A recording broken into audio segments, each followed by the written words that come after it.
Nagbabalik tayo sa huling yugto ng ating online views update ng tatlong noon time show dito sa ating bansa. Ang tahanang pinakamasaya, ang Eat Bulaga at ang Eat Showtime. At bago natin simulan, ipakisubscribe ang aking YouTube channel. Pakiclick ang bell notification icon para lagi kayong updated sa mga bagong video na ilalabas ko. So, shoutout ko po lahat ng mga subscribers ko at mga nagko-comment, negative man or positive.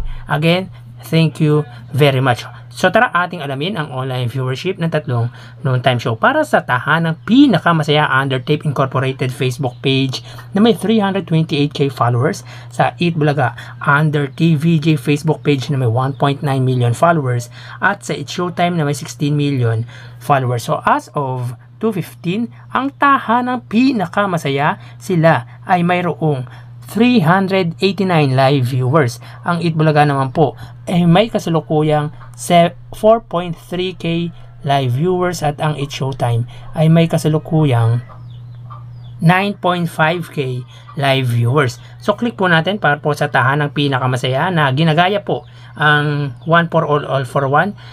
Ito ay 395 live viewers. Ang Eat Bulaga naman po, ang TVJ naman po ay may 4.3k live viewers, at ang Eat Showtime ay may kasalukuyang 9.5k live viewers. So ulitin po natin para po sa tahanang pinakamasaya, sila ay mayroong 403 live viewers. Ang Eat Bulaga naman po ay may kasalukuyang 4.3k live viewers, at ang Eat Showtime ay may 9.5k live viewers. So bali dito sa Facebook Live ng tatlong noon time show para po sa Eat Showtime na may 16 million followers ay may live viewers na 9.5k. Ang Eat Bulaga naman po na may 1.9 million followers ay may 4.3k live viewers, at ang tahanang pinakamasaya ay may 386 live viewers. So, nanguna po dito para sa live viewership ang Eat Showtime, pumangalawa ang Eat Bulaga, at pumangatlo ang tahanang pinaka masaya. So, mapunta naman po tayo sa YouTube channel ng tatlong TV station para po sa tahanang pinaka masaya. Under po yan sa GMA YouTube channel na mayroong 34 million subscribers. Sa Eat Bulaga naman po, under po yan sa TV5 Philippines na mayroong 1.63 million subscribers, at sa Eat Showtime naman po, under po sa ABS-CBN Eat Showtime or ABS-CBN Entertainment YouTube channel na mayroong 46.5 million subscribers. So as of 2:18 PM, ang tahanang pinakamasaya under GMA YouTube channel ay may 8.7k live viewers. So tumaas po. Ang Eat Bulaga naman po under TV5 Philippines ay mayroong 33k live viewers, at ang Eat Showtime naman po, under po yan sa ABS-CBN Entertainment YouTube channel, ay mayroong 92k live viewers. So ulitin po natin para po sa tahanang pinakamasaya under GMA YouTube channel ay may 8.7k live viewers.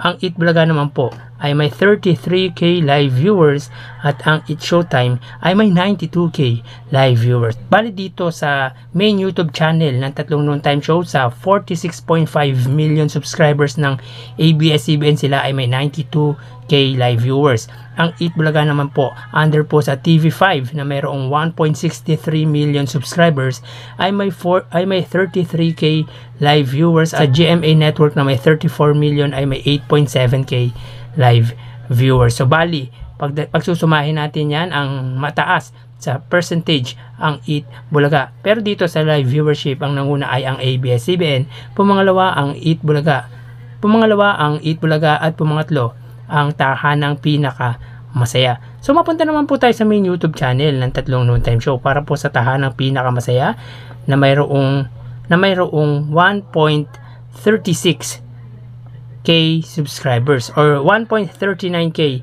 subscribers. Sa Eat Bulaga naman po, under po yan sa TVJ YouTube channel na may 798 subscribers, at sa Eat Showtime under ABS-CBN Eat Showtime na may 1.97 million subscribers.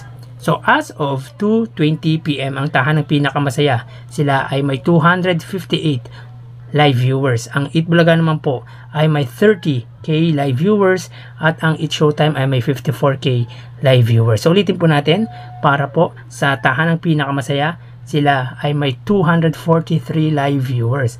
Ang Eat Bulaga ay may 30k live viewers at ang Eat Showtime ay mayroong 54k live viewers. So bali dito sa main YouTube channel ng Tatlong Noontime Show, sa 1.97 million subscribers ng Eat Showtime, ang nanonood ay 54k live viewers. Ang Eat Bulaga naman po na may 798k subscribers, ang nanonood ay 30k live viewers. At ang sa Tahanang Pinakamasaya na may 1,300 plus na subscribers, ang nanonood ay megit 200 lamang. So ang total na nakuha ng Tahanang Pinakamasaya, sila ay may 8.8k live viewers. Ang Eat Bulaga naman po ay may 63k live viewers at ang Eat Showtime ay may 146k live viewers. So yan po ang lumalabas sa kanilang online viewership as of 2/22. So bago po ako magpaalam ay sinashoutout ko muli ang mga nagko-comment sa akin, positive man or negative, at sinashoutout ko po yung mga subscribers ko na patuloy na nanonood ng aking online viewership update. So again, thank you and God bless.